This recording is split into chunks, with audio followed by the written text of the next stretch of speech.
Hello, everyone. Welcome to the Packer Universe podcast. We're a Green Bay Packers fan podcast that brings you topical and relevant Packers news along with our most humble, subjective opinions. You're on the pop list. This is episode 299. We're recording this on a Wednesday, December 18th, 2024. The Packers are coming off an exciting win against the Seahawks this past Sunday night. Now, in week 16, the Saints come marching into Lambeau for Monday Night Football as the Pack looks to hold on to their momentum. Just a reminder out there, this is a video episode. If you're listening on the podcast, head over to our YouTube channel, search Packer Universe Podcast. I'm your host, Tay, and joining me tonight in the video sesh is our one and only Ren. What up, Tay? How you doing? What's going on? How you feeling after that nice 30-13 win out in the 12th bag? The Go Pack Go chants took over. It was kind of crazy, man. I mean, when you consider what that 12th man, if I'm being nice, has meant to the Seattle fans over the years, especially when they were the Legion of Boom. I mean, that place at one point in time in the mid-teens had the highest volume rating, I think, of any outdoor stadium in NFL history. I think that most recently belongs to the Kansas City Chiefs. But to actually take over a stadium and start hearing those chants, not even to the third quarter yet. I mean, it's crazy. We didn't talk about that on the first take, but just a dominating performance. Obviously, there were a few question marks, in the third quarter when the Packers essentially were beating themselves, not being beaten by the Saints, just giving them a glimmer of hope for a moment. I was never too concerned about it when we were talking about, Geno leaving the game and them bringing in a backup quarterback. The Packers dominated that football game. There are great things to talk about. Obviously, we'll revisit one Mr. Edgerrin Cooper, but anything you always ask me, any kind of last anecdotes for you. Obviously, we saw the quotes and the comments from Jordan and the Go Pack Go chants out there and all that good stuff, and amongst other teammates. But any other things per last Sunday night that still live with this one before we get on to the New Orleans Saints coming in on Monday night on the eve of Christmas Eve? Ren. It was a great football game in the end. I think days from that now, it feels better. Yeah, we had a little, to us, is a little scare, third quarter. It's like, ooh, is this happening again kind of thing. But we had that in the bag. We just needed to keep playing. I think that Go Pack Go chant was somewhere in the first quarter. I was sitting with my wife and she's like, is that what that is? Like, yeah. And they've kind of focused on it several times throughout the game. So amazing when, in the NFL, there are, fan bases and stadiums known for certain things, right? And when you can go into a premier place like that with a stigma of the fans being the 12th man, they have number 12 retired because of their fans, and you go in there and you can dominate when they're on offense. You're hearing the Go Pack Go. That's incredible. I love it. So good. I think a lot of people pointed that out. A lot of, media people and celebrities this week definitely pointed that out. So I'm glad you started off with that because that is huge. Love to see that. We travel, man. We totally travel. And when was it, the gold package with the Lions, and how we were upset that they were kind of dominating, and taking over Lambeau that game. It's like, is that what happens, in the Seattle game? Do they just sell the tickets? Like, what do they? I don't. It's just crazy to me that they were, they're still in it. Like I guess they were. I don't know how much anymore. They believe in their team to go to the playoffs, but I mean, I don't know how that happens, I guess is what I'm trying to say. It's pretty crazy, especially given a place that is known for, they have a flag that flies with number 12 on it above the stadium as well. Not only you talking about the retired piece, but they take so much pride in that, and the fact that stadium was taken over by cheese. I mean, it was everywhere. And I've seen videos from in the upper echelon of that stadium with just looking down, and it's just the Go Pack Go chant and Packer fans everywhere. It's incredible, and especially how much that game meant to Seattle, leading division at the time before that thing ended. We'll still have an opportunity at it. I mean, thankfully for them, Geno Smith, I believe today was a full participant in their practice, so he may be able to go on Sunday, and you hope for their sake he'll be healthy to give him a shot at still winning the division. They still do play the Los Angeles Rams, I want to say, the last week of the season. But yeah, that's kind of embarrassing. I know the Lions fans first showed up. It wasn't even this year, but last year that Honolulu Blue started taking over Lambeau with the home game here against the Lions last year. So, which was not something I know as Packer fans we're real proud of as well. But go all the way out to the West Coast, man, is crazy. Yeah. That's what I was going to say. I mean, like it's easy actually to get Detroit and Michigan fans into Lambeau because we're right next door here. They can come down from the UP, invade us from the north. But like, it's harder when you get cheeseheads to go out to the West Coast and show up. And obviously a lot of them live there and support the Pack from the West Coast. So thank you for everyone out there for showing up and just making a momentous occasion out of that. And couple that with a solid win. You can't ask for anything better than that because it was a big game for us and them. My tip the hat to Romeo Doubs. I mean, he had another great game. When he's out there playing like that, he is crucial to this team and this offense. I love that he got the 2 touchdowns and was an impactful player coming off of that concussion. He had the Guardian cap on. But I think he just played like he normally plays. This is how Romeo plays.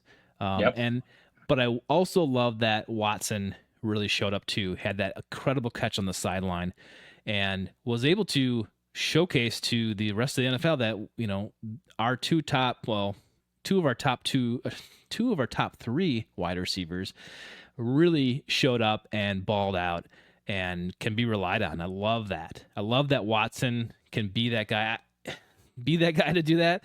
I don't know if I'm all in still on, yet on Watson being, to have my confidence level in that. But, the top 3 we have, I love it. Jaden Reed got a little action, your awesome end around a couple times, but love that he was back in the game. Orbit motion kind of stuff, but not necessarily all, complete end arounds, but again, effective. I think he had technically 40 yards receiving. You had Wicks with a couple. You had another about 35 for Tucker. I mean, so it really doesn't matter. It's not just 3 guys. It's a whole complement of guys. I think Josh Jacobs had another 40 plus yards on receiving as well. 42. So, you're talking about across the board, they're just going to pick you apart. Jordan's going to find the guy, and it can be anybody, any given week. And some people look at that as a weakness, not having a true number 1 or potentially even a true number 2. But it's anybody's ball any given Sunday or Monday or Thursday or now this week, Saturday or Wednesday. It won't be for the Packers this year. But you know what? It's a very fine skill set room they have in Green Bay. And I'm still pretty pleased with it. So I just want to shout out the defense again. Great game on the defensive side of things, especially that defensive line finally getting home to the quarterback. Love to see that. Hopefully this is a building block that they can use to, create more of that down the stretch here. We need that. That is so crucial to our game. It takes the pressure off the DBs, creates interceptions, all that stuff, all that good stuff that we'd love to see. So those guys have to hit home, and I hope they continue that. One thing I wanted to bring up, and I think I said the exact opposite last year, and whenever Aaron Jones was around, use the guy, right? Use Aaron Jones. We always seem to be like he'd come on the field for a couple series and then he'd be out, or you would just never see him constantly when you wanted him, and we would complain about it. Well, this year we get a healthy dose of Josh Jacobs every game, all game. And now I'm starting to feel the opposite way. He's a hammer, Tay. He's amazing. Hammer. But I want to, ensure that can hammer into the postseason. I'm a little worried that And when I see him out there in the fourth quarter, I'm like holding my breath a little bit. Like, I don't, and they gave Emmanuel Wilson, they have Brooks out there as well. But I think if I can see those other two backs in there for a couple series, maybe in the third, fourth quarter when we are up, I'm okay with that. I don't want to run Josh Jacobs in the ground. He is not Aaron Jones. I understand that. And he's not the same running back. If Aaron Jones was still here and we were giving him this workload, he'd probably be out with injury already at this point. So he is a workhorse. He seems to be able to take that much punishment and that many reps. But I think when I bring it up here, 26 carries for 94 yards. 26, that just seems high. So I'm just a little bit apprehensive about giving him so much work. I mean, you have to get him the ball so the defense thinks he's a threat and to be successful like he has. Love it. But I'm like, okay, when you're going up against the Saints and you don't need to use them, like maybe just set him down for a couple series, let Emmanuel Wilson work it out. So I just wanted to bring that up. I don't know how you feel about that, if you feel differently or just let the players play as is. Oh, 100% as is, Tay. I mean, if you've not heard the comments this week about Jordan and different interviews being asked about Josh Jacobs and why Josh is so great, Josh just wants to have the ball, and he just wants to go out and just run at your face. He wants the ball in every play, Tay. He's that kind of guy, and he's just a physical runner. He generally stays healthy. I mean, yeah, that can change at any moment, Tay. In the NFL, it could be week 1, week 17. It doesn't matter. It could be in the playoffs, could be never. But this is a guy who just wants to be out there, and he wants the ball every opportunity he gets, and that's how he runs. He's a physical guy, and he wants to do everything and anything for his football team. So I keep giving him the ball. And again, like you speak to, it's nothing they ever were comfortable doing at that level of carries consistently game in, game out with Aaron Jones. We love Aaron Jones Sr., but unfortunately, he was just not a guy who could take that workload. This guy is, and honestly, we at the moment have a football team that is a run-first football team, and then passing off that run game, and that's incredible. And they're able to start wearing these teams down faster and dominate them in the trenches. And you spoke to the defense. Ever since the bye, Tay, you're looking at Rashawn Gary with 4.5 sacks since the bye. You're looking at guys like Kenny Clark, who really, after getting the contract extension in the offseason, was not playing good football throughout the first half of the season, who's really come along. Devontae Wyatt had some nice plays in that game in Seattle. This whole D-line and defense in general, Tay, is really starting to, coalesce and get better as they've kind of like the offense did last year. We saw Tucker kind of grow into this and the offense grow into themselves late in the season with Hafley's defense. It was always kind of Hafley being like, well, they're getting it. It's getting there. We're getting there slowly. We're not going to unleash everything. And that's absolutely right. They're moving into things as they all kind of get this defense. I know you were a little disappointed Preston left the team. I think he has 0 sacks in Pittsburgh since he's left. It's allowed a guy like Brenton Cox Jr. to shine, and he's been really effective. It's allowed Lucas Van Ness to get better after Preston's left. So that defense across the board, Tay, has really improved. And again, going back to the player of the game, no doubt, again, won the Rook, Edgerrin, Mr. Cooper. He was second time this year, defensive player of the week in the NFL. And he was the highest graded, this is per everybody putting it out there, highest graded defender in the NFL of all guys in the NFL in week 15 per Pro Football Focus.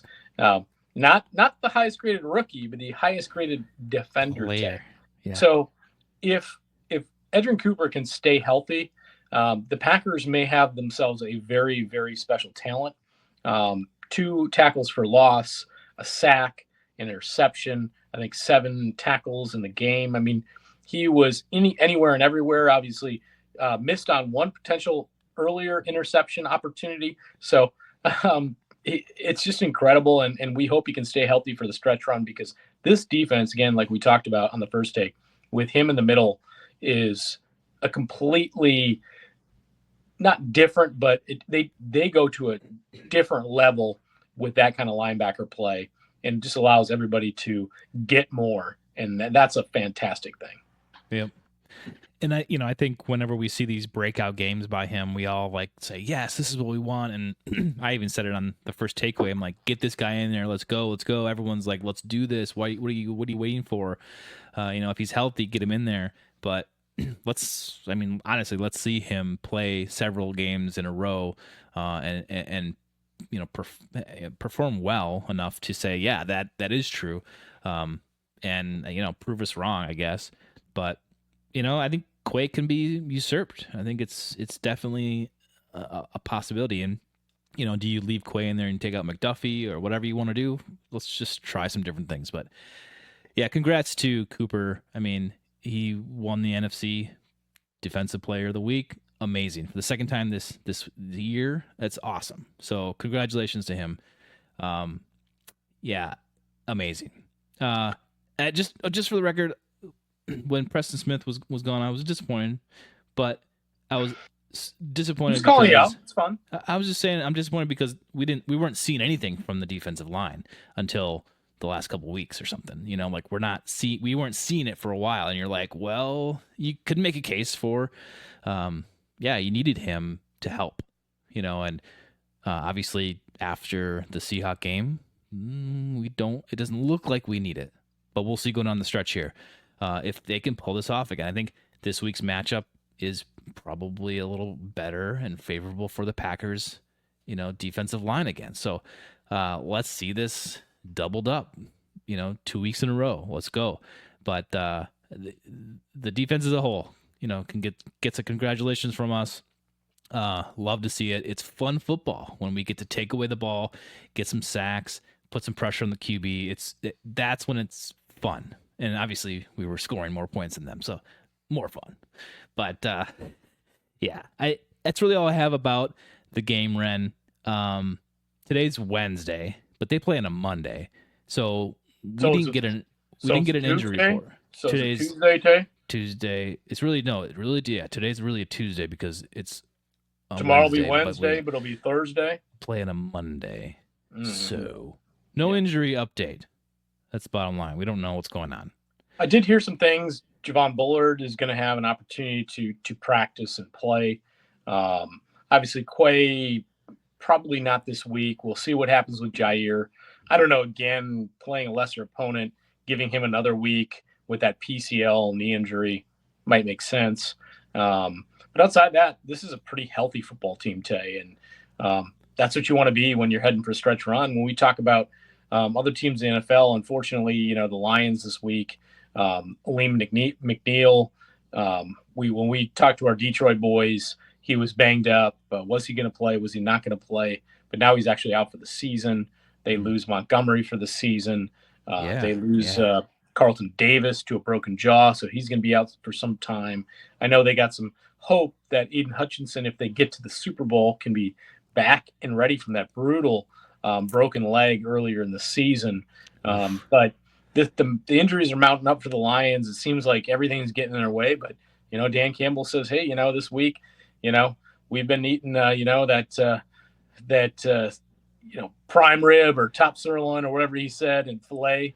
And now sometimes you got to eat moldy bread, but it doesn't matter if you win by 1 or 100. They're going to go out and battle. And I believe it. I'm not going to write these Lions off for dead just because the injuries are mounting up. But it certainly is not in their benefit to finally lose these guys, especially now they have one of the biggest losses on offense. So one thing I did learn tonight actually before recording was that Jordan Morgan, our first round pick this year, he is out for the year. He's going to possibly have shoulder surgery, but he is going to go on IR. He's not coming back. So we won't see him till minicamp, unfortunately.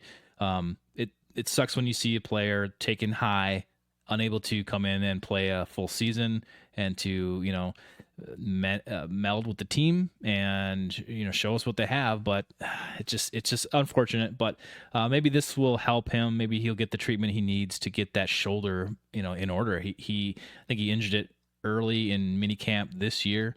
after the draft. So we just really haven't seen much of him, unfortunately. So he's kind of an unknown still to us. Yeah, and he was able to play through it a little bit. I think he played in the first matchup against the Lions, but yeah, that right shoulder, Tay, just was never able to get right, and now he's on IR, and unfortunately at this point you miss the backup offensive line piece that he could potentially be in a pinch if you needed it. That makes him a little bit more thin there. I know they brought in Michael Jordan from the Patriots practice squad.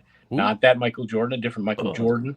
But you're looking at Lucas Telferts of the world and who's come in, yeah, and Glovers of the world, and those are guys that you hope that don't see action. But the one thing you can say about the line is the line's been dominant. Tay, they have coalesced together very well. Great articles out there with your boy Tyler Dunn. I know you're a big Ty Dunn guy, highlighting Sean Ryan this week and his tenacity, which is a pretty fun piece out there. I think he does that for Go Long. But that's an interesting piece and an interesting character. That is one Sean Ryan. But that old line, Tay, Wendell Faria, he was on with us at the beginning of the season. He isolated some plays in Seattle with Rasheed Walker using as an offensive lineman, not a defender, but using the Reggie White hump move, that arm hump bar move. He isolated that on 2 plays, just throwing defenders to the ground. It's fantastic stuff. And wow, I mean, we remember David Bakhtiari throwing flowers at Rasheed's feet as his replacement in the offseason and early part of the season through the socials. And hey, Rasheed's been great. This awesome offensive line has been great. Jordan has been sacked, I think, 1 time in the last 4 games today. Yeah, he's been hardly hit.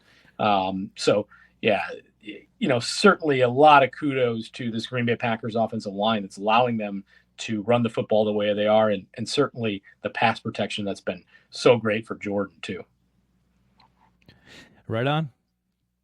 Good takes. Let's move on to the Saints preview, Ren.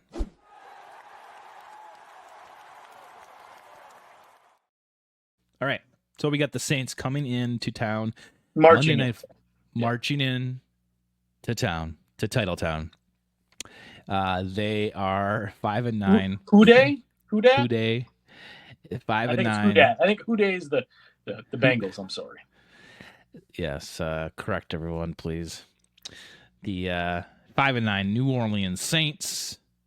They're not going anywhere. Are you sure? I don't. Yeah, they are marching nowhere. I mean, Carr is out with a hand injury or whatever it is. Their QB situation is not great. They've had plenty of players go on IR too. So you got the Taysom Hills, you got some defensive players on IR. Chris Olave. Chris Olave. So on the offensive side, it's okay, scratch that guy off. Because Taysom Hill is a gadget player, but you still got to watch out and prepare for a gadget player, especially the Packers do. So that's changed. Taysom's not around. They have, the typical big tight end targets. But otherwise, Ren, what do you have for wide receivers? You know who their de facto is? MVS? Number 1 is MVS at this point in time. So MV No is playing his best ball. No, he's their number 1 target. So it's okay. Maybe you get a long bomb thrown to him every 3 games that he catches. So whatever. We have an aptitude for keeping those big plays ahead of us. I'm not worried about the wide receivers, and their offense just looks really meh. Defense can and they have gotten it done sometimes, but it's too wishy-washy for anyone's liking down there in Louisiana. But I think last week they played the Washington Commanders. They lost by 1 point. Correct. But dang, they got 8 sacks that game. So 1 more than we did. Yeah. 1 more than we did. We had 7, which we've never seen. We haven't seen 7 in years, 13 years or something. Been a hot but minute. eight from them. So what does that tell you? I mean, the Commanders have a rookie quarterback who, are they doing what they're supposed to be doing? Jaden Daniels is pretty great, but I don't know what the situation with the Commanders is on the offense to lead them to get 8 sacks, but they did. So you just gotta say, oh, okay, pay attention to that.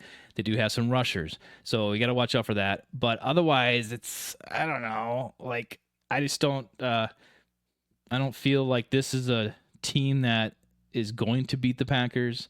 You don't want to set yourself up for a trap game, which I don't think they are. I think this team is in a good head spot with that kind of thing. They're not going to overlook anybody. They need to keep developing and continuing their momentum. So I don't see this as a bad game where they can look past it. They need to put together a win at home. It's what is it? Is it the second to last game at home? That is correct. Yeah, they got this one, and then they have Chicago coming to town in the last week of the season.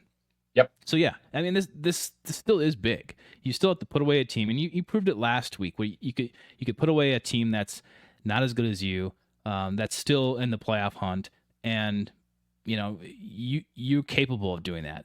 You're playing really good ball now, so show us on Monday night again.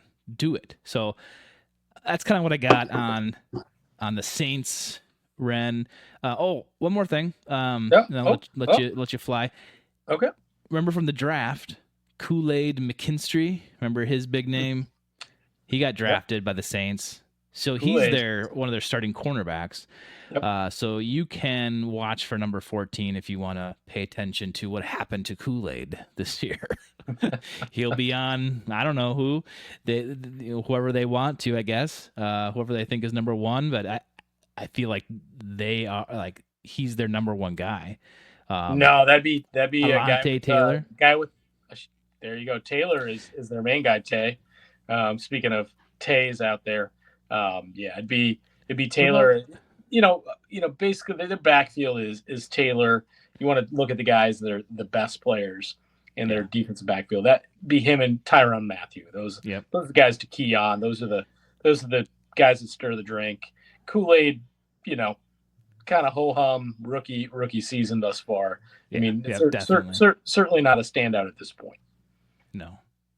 And then you have Brian Breezy.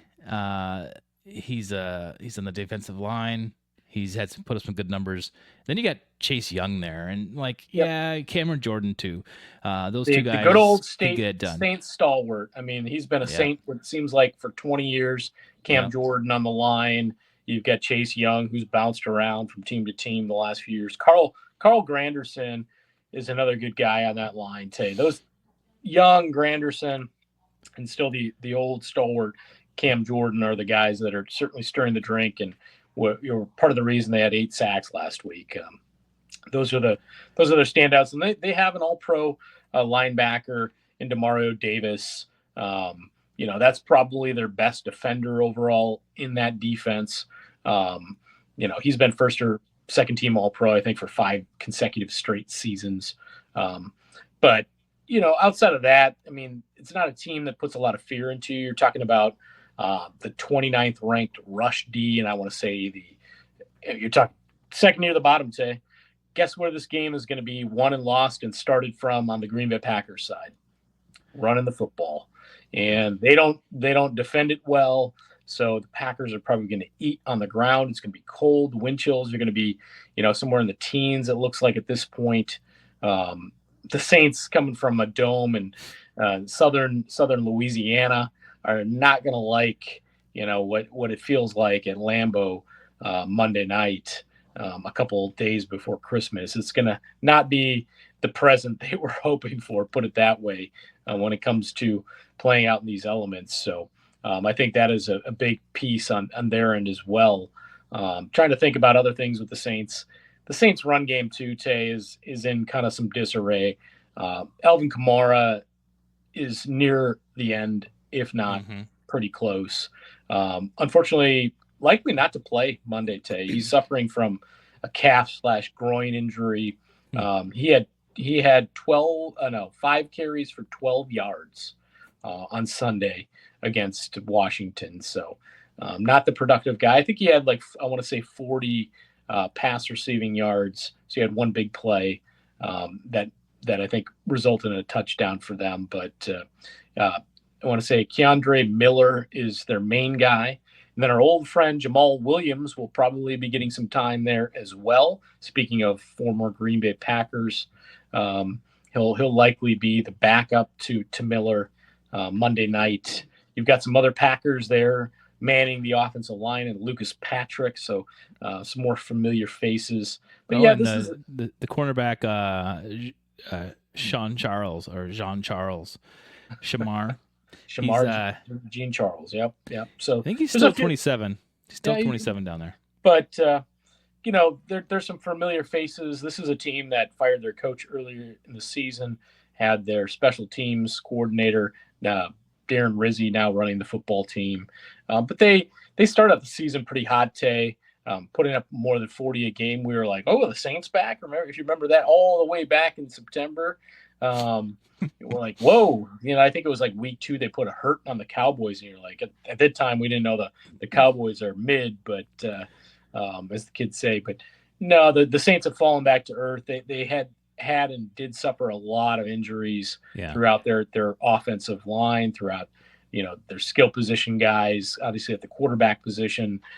They've kind of been in a world of hurt, and maybe on the front end of another rebuild in New Orleans, and we'll see what happens. But well, they did start out hot, and I was going to bring that up. Like I feel like the Saints are the Bears of the NFC South. Like, they were good for a hot second, and then they just tanked injuries, and they just tank and stink now. So definitely we need to be the Commanders of last week and put away a bad team. That's what the Commanders didn't do, Tay. They lost by 1, but they were up 17-0 in the third quarter, Tay, and I want to say it was Jake Haener was who the Saints started in that football game. And by the time they get to the third quarter, they're like, "No, we can't do this anymore." And finally, they bring in the 5th-round draft pick, Spencer Rattler, and he rallied them, dude. He did. I mean, he got them down to that final possession. If it's not for a missed 2-point conversion, they walk away with the W. So that clearly shows the team's got fight. That's something you want to see out of your football team. They didn't give up. They battled back and lost by 1, and you got to give it to them. So this is the NFL, and it's a tough league to win in. So you don't want to even take these easy ones that should be easy for granted. The Packers have a ton in front of them. They win on Monday night, they got a playoff berth. It's sealed up. I know Matt LaFleur's been preaching all week. This is a game-to-game thing. We want to take it a game at a time and continue to build on the things we're doing, but not look any further than that. And if those guys get that message, and it seemed like Jordan was speaking to that this week as well, then they're all going to be on the right page, and this should be a dominant victory for the Packers come Monday night. Yep. I agree. You can't look past this one. Do you know the line, Tay? Yeah, I was going to say, do you need to ask me something, Ren? I do not know the line. Did you peek? No, I did not. But all right, it's a fun. So this is what I'm feeling. I'm feeling like it's in our house. So obviously we're gonna get like 3, but I feel like with all these injuries and the trend of these Saints, that it's not great for them in Vegas, and I think it's probably around 10, but they never do 10 on the spot.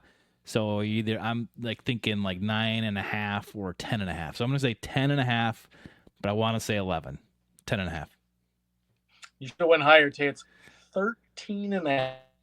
13.5. It's got to be one of the biggest lines all season. Wow. It is incredible. So the Saints come limping in, Tay, and they expect this is the stuff that should scare the living hell out of us. When the Packers are favored in Vegas by 13.5. Now it smells like a trap. Vegas, that's a trap. That's pretty good Akbar if you ask me. But good. Anyway, that's the kind of stuff when I hear and see that, I go, oh, you know, I'm not taking that. I wouldn't. Yeah, it gives me pause for concern. Like we're feeling a little too good about ourselves, and I hope the Yeah. players don't see that and think we're just going to beat the living hell out of this football team. Because again, Gonna roll through. this is another NFL football team. They've got pride. They didn't give up last week. You know, you're not just going to go, roll out the footballs and win a football game. You got to go out there and want it and take it. And I want to reference something I saw today. I can't quote it directly, but it was when Devontae Adams is on that Up and Adams show. Kay Adams is his show. Mm-hmm. He's on there a lot. Maybe every Yeah, week. he's kind of her featured guest. Kind of that's her. That's McAfee Rogers. That's her guy. Yeah, Adams and Adams. Yep. I'm paraphrasing here, but I'll try to get the point across. He's asked about the Bears matchup, like, hey, how'd you guys feel? When you took on the Bears those weeks, and he's like, basically saying, we didn't ever think we were going to lose against the Bears. We just thought what records could we break? What could we score? How many points could we score? What can we do to them? That's what they thought every time they played the Bears. So you got to think, is that true? Maybe it's half true. So, part of that is some truth to it, to that. But you're really going to think that every time. Maybe it's the Bears. But what I'm trying to make a point here is like, yeah, if you look at that line and you think the Saints are just going to lay down, it's like, you better watch yourself, because now you're in a position that you're vulnerable, and you can't think like that. This is a must-win game. You have to win, and you get in. And keep it going, man. Keep it going. So I just don't want anyone to get injured. I want, especially our JJ, to get out of this clean. I worry about him being overworked, but the dude so far has been amazing, and I can't complain about that. You're starting to become my Dave here, Tay. I don't want to be your Phil, where you're just worried about these injuries every week. You're just these are things out of our control. You just want the Packers as a unit to go out and perform well, get the victory. It's pretty crazy, Tay. The likelihood is the Packers will beat the Saints. I'm not so sure if they're going to go out to Minnesota and win. That's a good football team. That's a top 5 defense by DVOA. Yeah. The Packers are now entering that conversation at 6, as far as top 6 defense by DVOA. So I don't know if they're going to get the dub in Minnesota, but likely the Bears are in such disarray. We saw that ugly performance against the Bears on Monday night. Or the Bears against the Vikings on Monday night, that the Packers will end the season 12-5 likely, Tay, and still beat the 6th seed. Crazy. Yeah. I guess what I'm saying about the Josh Jacobs thing is, think about it. You have 2 guys that are okay. Like, most other positions here, you can handle an injury, a major injury, except this one. Like, think about it. It's not great if he gets injured. So that's what I'm worried about. You even have a better QB situation than you do a running back situation with depth. I mean, I would say I'm saying. But I know you're a Malik truther again. We've talked about that, but the reality is, I think, like a lot of people talk this week, if the Packers do the right thing in the first half with Josh, there's going to be a lot of Emmanuel and a lot of Brooks in the second half, a lot more than we've seen in recent weeks, and they'll give him a little spell. So if they do what they need to do in the first half, and you're going to see a lot of clock come off in the second half under the feet of those 2 other running backs. It's up in Lambeau, Ren. Are you going? Are you going to this one? I'm not. Too close, too much to do, not enough time with the holidays. You're Christmas shopping, aren't you? No, I hope that is more than complete. Ren's out with the earbuds, out at the mall, like in the Target line. That's you, isn't it? Well, hey, if I had to be, yes, Wayne and Larry would be there with me, but no, I'll be hunkered down here in the bunker here at Ren's abode, taking it probably mostly in with our friends Troy and Joe. Awesome. Well, that's all I got for this episode, Ren. Anything else on your little liner notes there? No, I got nothing else today, Tay, but We'll see you next week, somewhere right after the holidays. So happy holidays to Packer Universe. Until episode Tay 300 on the pup list.